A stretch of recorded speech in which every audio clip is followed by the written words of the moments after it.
Requirement. हमारा question है the one dimensional array competitor name contains the names of 25 competitors in a tournament that include 5 events। ठीक है, अब मैं important चीज़ें इसमें से नोट करता जा रहा हूँ कि अभी तक उसने मुझे एक एरे का नाम बता दिया कंपेटिटर नेम, जिसके अंदर हमारे पास 25 कंपेटिटर के नेम्स इंक्लूडेड हैं। अनदर टू डायमेंशनल एरे जिसका नाम है competitor store contains the points scored for each competitor in the 5 events. The first dimension of the array contains the index of the competitor from competitors name. यानी कि वो यहाँ पर ये कहना चाह रहा है कि जो हमारे पास कंपेटिटर नेम है उसके अंदर यानी कि जो नेम का इंडेक्स होगा वही इंडेक्स हमारे पास कंपेटिटर स्कोर का होगा। यानी कि यहाँ पर हमने टोटल कितने लोगों का हम फाइंड आउट कर रहे होंगे, 25 कंपेटिटर्स का। अब वो कह रहे हैं each competitor receive a score out of 100 for each event. The scores are manually entered into the competitor score. यानी कि हमने इन्हें मैनुअली एंटर करना है, यानी कि यूजर से इनपुट लेनी है। उसके बाद medals are awarded to the competitor और the competitors who have the highest points scored in each of the 5 events. The highest total points scored for all 5 events. अब यानी कि एक जिसका हर इवेंट के अंदर जिसके हाईएस्ट हैं उसे मेडल मिलेगा, और जिसके टोटल हाईएस्ट जो है ज़्यादा हैं उन सारों को भी मेडल मिलेगा। फॉर एग्जांपल पांचों इवेंट के मिला के अगर मेरा स्कोर बन रहा है 200 अब और 200 ही हाईएस्ट है, तो मेरे जैसे कितने और कंपेटिटर्स हैं जिन सब के पांचों इवेंट का स्कोर 200 होगा, तो उन सबको मेडल अवार्ड किया जाएगा। The one dimensional array points stores the total number of points scored for each competitor. यानी कि एक 1D एरे हम यूज़ करेंगे। यानी इस वक्त हमारे पास टोटल 3 एरेज यूज़ हो रहे हैं, एक नेम्स का जो 1D है, एक कंपेटिटर स्कोर का जो 25 कंपेटिटर्स के 5 इवेंट्स में उनका स्कोर स्टोर करेगा, and then comes the points वाला क्या करेगा, वो 25 कंपेटिटर्स के टोटल पॉइंट्स स्टोर करेगा। अब as per the first requirement of the question उसने बोला write a program that meets the following requirement, takes as input valid score between 0 and 100 for each competitor in each of the 5 events. चलो जी, अब start करते हैं हम सबसे पहले फर्स्ट बुलेट पॉइंट की रिक्वायरमेंट के अकॉर्डिंगली। अब हमारे पास एक एरे यूज हो रहा है कंपेटिटर स्कोर, ठीक है, और ये हमारे पास क्या हो गया, दिस इज़ एन एरे, और इस एरे की रेंज, अच्छा यहाँ पर अब मैं रेंज थोड़ी कम कर रहा हूँ ताकि मैं इतनी ज़्यादा एंट्रीज ना करूँ, और डिफ्रेंशिएट करने के लिए मैं यहाँ पे 4 कंपेटिटर्स ले लेता हूँ और इनके 5 इवेंट्स ले लेता हूँ, 1:5, ताकि जब हम रन करें हमें बहुत ज़्यादा डाटा एंटर ना करना पड़े। ऑफ इंटीजर कर लेते हैं सर, ठीक है जी।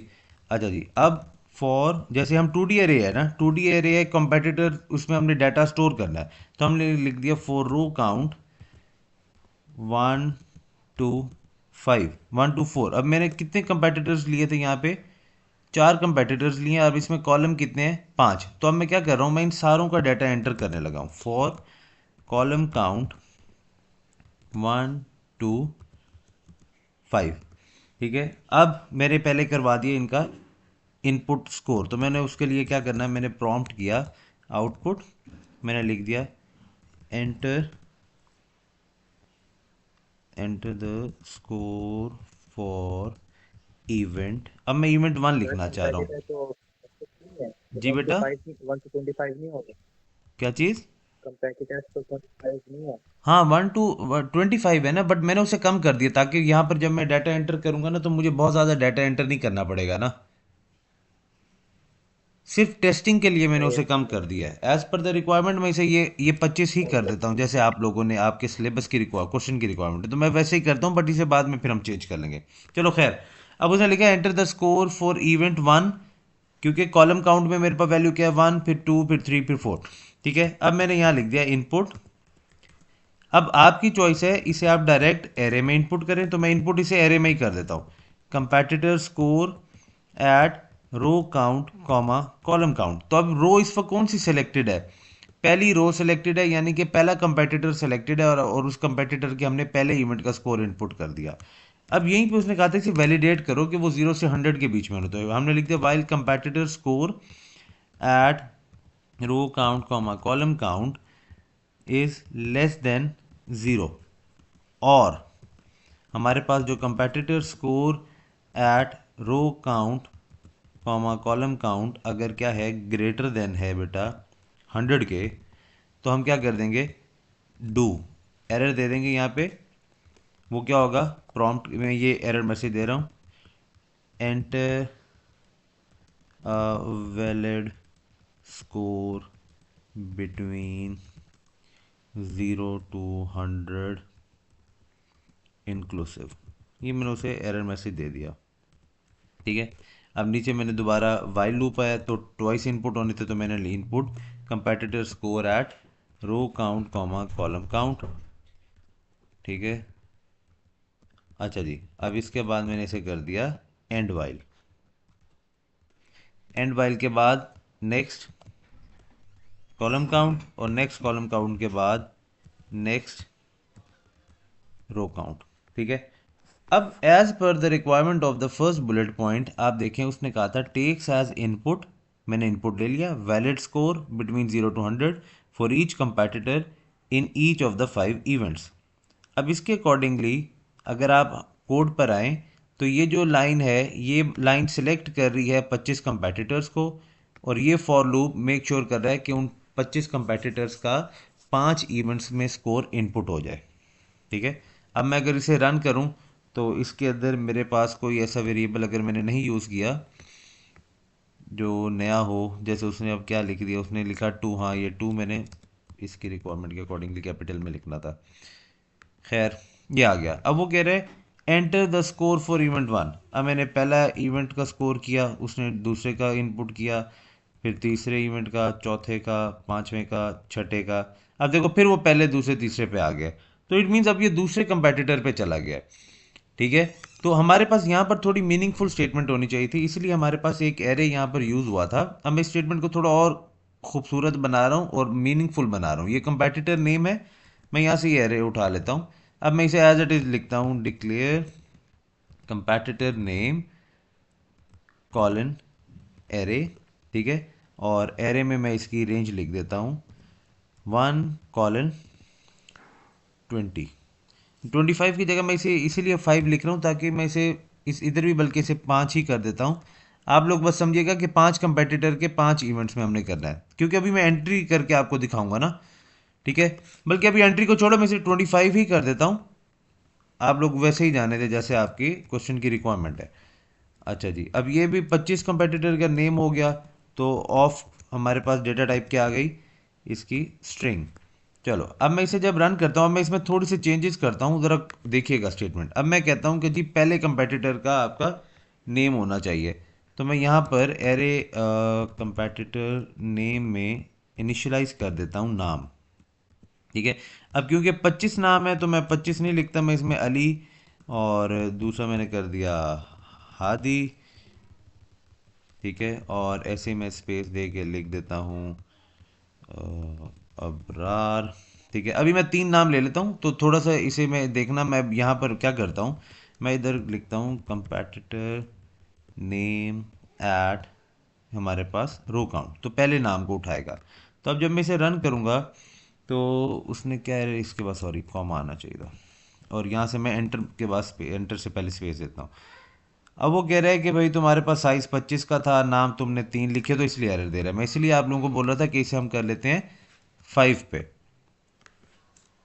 ठीक है, ये भी 5 कर देते हैं, इसे भी कर देते हैं 5, और यहाँ से जाके मैं 5 नाम इसमें कर देता हूँ। फॉर एग्जांपल इसमें मैं लिख दिया मैंने रज़ा, और इसमें मैंने कर दिया नदीम। ठीक है, अब मैं इसे रन करता हूँ तो 5 एलिमेंट्स है इसके अंदर। अब देखो उसने लिखा Ali enter the score for event 1। अब अली ने पहले इवेंट का स्कोर एंटर कर दिया। अच्छा, अब Ali enter the score for event 2, ज़्यादा मीनिंगफुल होती जा रही है ना स्टेटमेंट। फिर अली से उसे तीसरे इवेंट के कराए, ये चौथे इवेंट के कराए, और फिर पांचवें इवेंट के।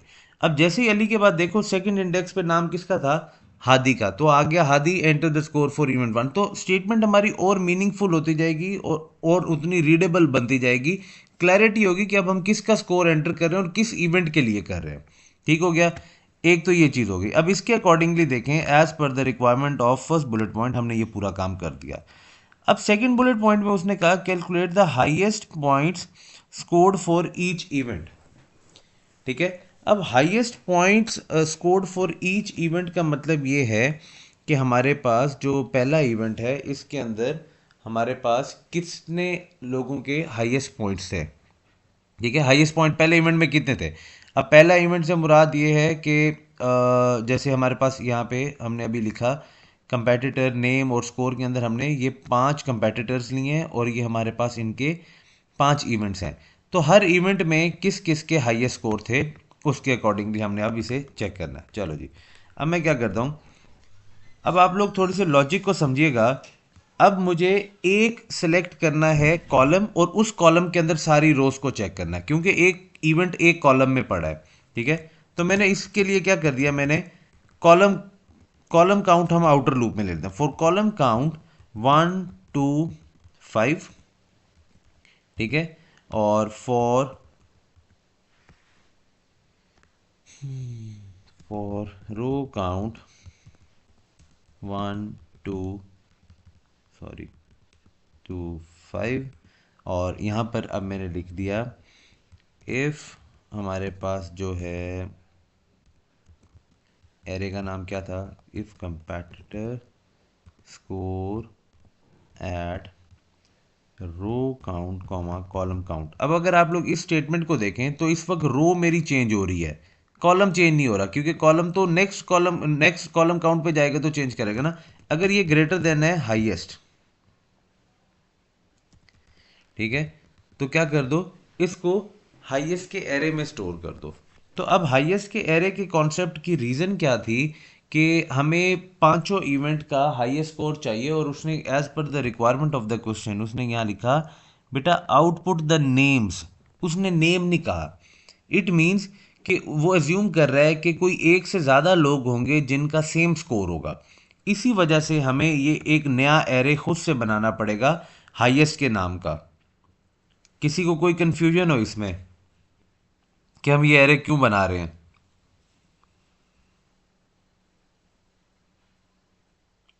हनान, मुस्तफ़ा। अब मैंने इसमें हाईएस्ट का एरे बना दिया।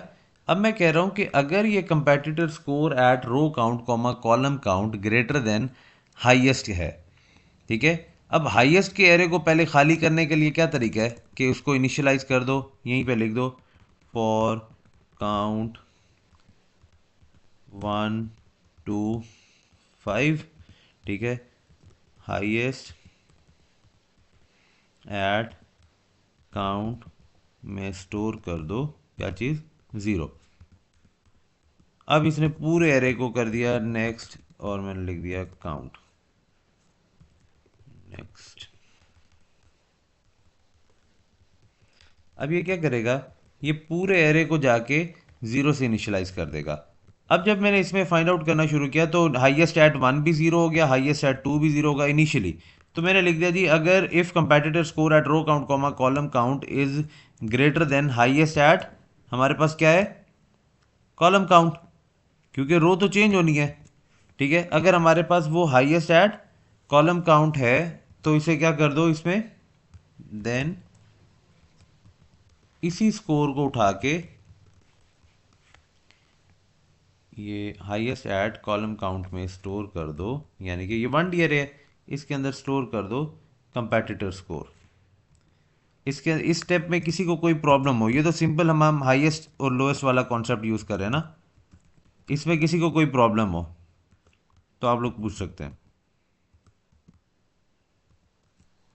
अब नेक्स्ट रो काउंट। अब ये जो लाइन है ना, ये वाला कोड ये क्या करेगा, ये पहले एक कॉलम सिलेक्ट करेगा ऊपर वाले, क्योंकि फॉर कॉलम काउंट 1 to 5 है तो कॉलम एक सिलेक्ट हो गया, उस कॉलम के पांचों रोज को जाके चेक करेगा और इनमें से हाईएस्ट स्कोर निकाल लेगा। अब हो सकता है वो हाईएस्ट स्कोर किसी से कोई से 3 लोगों का हो। ठीक है, तो इसीलिए हम कहते हैं कि वो उसने लिखा क्वेश्चन में उसने क्या बोला था, उसने लिखा था आउटपुट्स द नेम्स। नेम्स का मतलब ये होता है कि हमें यहाँ पे एरे का कॉन्सेप्ट लाना पड़ेगा, खुद से एक एरे बनाना पड़ेगा, जिसकी वजह से मैंने ये एरे हाईएस्ट वाला खुद बनाया। ठीक है, ये हाईएस्ट एरे 1:5 ऑफ इंटीजर ये हमने कर दिया। ठीक है, इस स्टेप से मैंने क्या किया, इस पूरे एरे को फिल कर दिया विद जीरो, यानी कि ये इनिशियलाइज हो गया जीरो। अदरवाइज आपको हाईएस्ट एट 1 हाईएस्ट एट 2 ये सारे तरीके इस तरीके से लिखने पड़ते। ठीक है। अच्छा जी, अब ये करने के बाद हमने इधर क्या कर दिया, हाईएस्ट तो उसने फाइंड आउट कर लिया, मैंने कर दिया नेक्स्ट रो काउंट। अब ये कोड क्या करेगा, जब ये रो कोड रन करेगा ये इनका हाईएस्ट और लोएस्ट फाइंड आउट कर लेगा। ठीक है, यानी कि लोएस्ट नहीं, सॉरी, हाईएस्ट निकाल लेगा सब इवेंट्स का, कि सब इवेंट्स के अंदर कितने मार्क्स हाईएस्ट हैं। अब अगर आप लोग देखें, उसने लिखा था कि output the name of the competitor who receive a medal for highest score. अब मैं इसी कहानी को ठीक करने लग रहा हूँ। ठीक है, अब मैं लिखता हूँ फॉर, किधर गया, अब आपके उसमें किधर गए, कंपेटिटर स्कोर, हाईएस्ट पहले का निकल आया। अच्छा हाँ, अब सेम कोड रिपीट करो, यही वाला। ठीक है, और इसी कोड में जाके अब मैं हाईएस्ट का कॉन्सेप्ट सिर्फ ले लेता हूँ कि if competitor score at row count comma column count is equals to highest, then क्या कर दो, इसका नाम आउटपुट कर दो।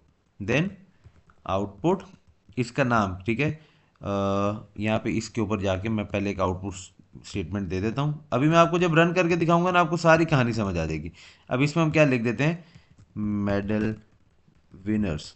ठीक है, अब medal winners for each event, यहाँ मैं लिख देता हूँ medal event winner, winners for each event. अब मैंने लिखा for column count 1 to 5, for row count 1 to 5। ठीक है, if competitor score at row count comma column count is equals to highest at column count, तो output कर दो। ठीक है, इसका उसने कहा था इसका नाम आउटपुट करो, तो नाम क्या करे, वो करेगा इवेंट, यहाँ मैं कर देता हूँ इवेंट। ठीक है, और यहाँ से मैं कर लेता हूँ कॉमा, 1 उठाना है ना मैंने। ठीक है, तो मैं क्या करूँगा, इवेंट एट रो काउंट। ठीक है, अब मैं लिखना चाह रहा हूँ विनर, स्पेस देके मैंने लिख दिया विनर। ठीक है, कॉमा, अब मैं लिखना चाह रहा हूँ कि भाई विनर जो है ना, इवेंट 1 विनर हादी है, तो हादी का नाम मैं कहाँ से उठाऊंगा, कंपेटिटर नेम एट, हमारे पास कौन सा है, रो काउंट। ठीक है क्या, अच्छा जी, अब ये नेक्स्ट रो काउंट हो गया, नेक्स्ट कॉलम काउंट हो गया, यहाँ से ये इनके नाम उठा गया। अब मैं इस कोड को रन करने लगा हूँ, आप लोग ज़रा समझिएगा। अच्छा जी, उसने क्या कह दिया, आउटपुट मेडल विनर्स क्या कह रहे हैं, नेक्स्ट वेरिएबल, अच्छा सॉरी, नेक्स्ट रो काउंट, ये मैंने नेक्स्ट रो काउंट ही लिख दिया, ये next column count, next row count, और यहाँ होना था next column count.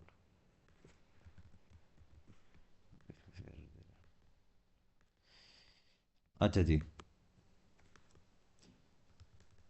Column count और फॉर रो काउंट, और ये इधर भी आ गया।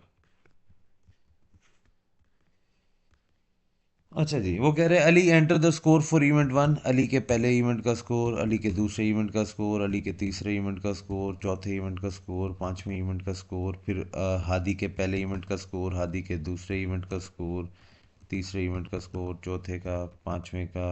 अब ये अबरार का आ गया, पहला इवेंट, दूसरा इवेंट, तीसरा इवेंट, चौथा इवेंट, पांचवा इवेंट। रज़ा का पहला इवेंट, दूसरा इवेंट, तीसरा इवेंट, चौथा इवेंट, पांचवा event.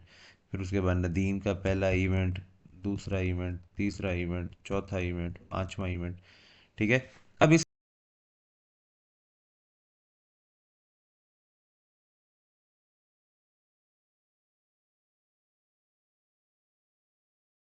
Enter the score for event 1, तो मैं जो सारी चीज़ें करता रहा वो इनपुट होता रहा। अब इसके अकॉर्डिंगली